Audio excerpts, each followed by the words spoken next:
y a que moi qui trouve que l'ellipse de 2 ans dans One Piece est un peu illogique et mal écrite. Donc, pour résumer, l'ellipse se passe juste après que Kuma ait envoyé les différents Mugiwara sur leurs îles respectives. Ça sert à développer les personnages pour justifier leur niveau après les 2 ans. Mais déjà, un petit point à souligner, comment Kuma a-t-il fait pour savoir exactement sur quelles îles il fallait les envoyer? Il les a envoyés pile dans des endroits parfaitement adaptés à chacun. Par exemple, Chopper tombe sur un royaume rempli de plantes médicinales, Franky atterrit par hasard sur l'île où se trouve l'ancien labo de Vegapunk, Usopp arrive sur une île couverte de plantes géantes et carnivores, et Nami se retrouve dans une île céleste spécialisée dans l'étude de la météo. C'est trop parfait pour que ce soit une simple coïncidence, non? Alors, oui, petit spoil d'Egghead, ça peut être à moitié justifié parce qu'on apprend que Kuma a beaucoup voyagé pour sauver sa femme. Il aurait donc peut-être pu explorer toutes ces îles, mais ça impliquerait qu'il connaisse les Mugiwara presque par cœur, ce qui est vraiment difficile à croire. On peut le relier au fait que Kuma gardait peut-être en tête que Luffy était Joy Boy, donc il connaissait peut-être très bien les Mugiwara, mais même avec ça reste bancal. Et à part ça, parlons de l'entraînement. On nous dit qu'ils se sont entraînés pendant 2 ans, donc ils sont censés être ultra puissants. Mais la différence de niveau n'est pas du tout la même pour tous les Mugiwara. Usopp a pris un tout petit peu de muscle, mais il a toujours aussi peur, ne semble pas avoir tant progressé. Le pire, c'est Sanji. Il court après des femmes pendant 2 ans pour apprendre une des techniques les plus puissantes du CP0.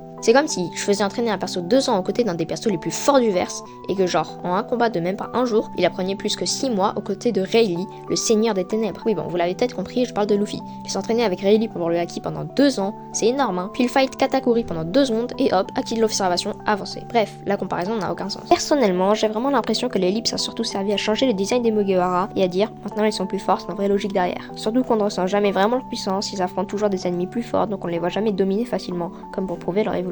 Au final, on a juste l'impression qu'Oda nous dit qu'ils sont plus forts, point barre. On est sur le chemin des 1000 abonnés, donc si t'aimes bien mon contenu, n'hésite pas à t'abonner.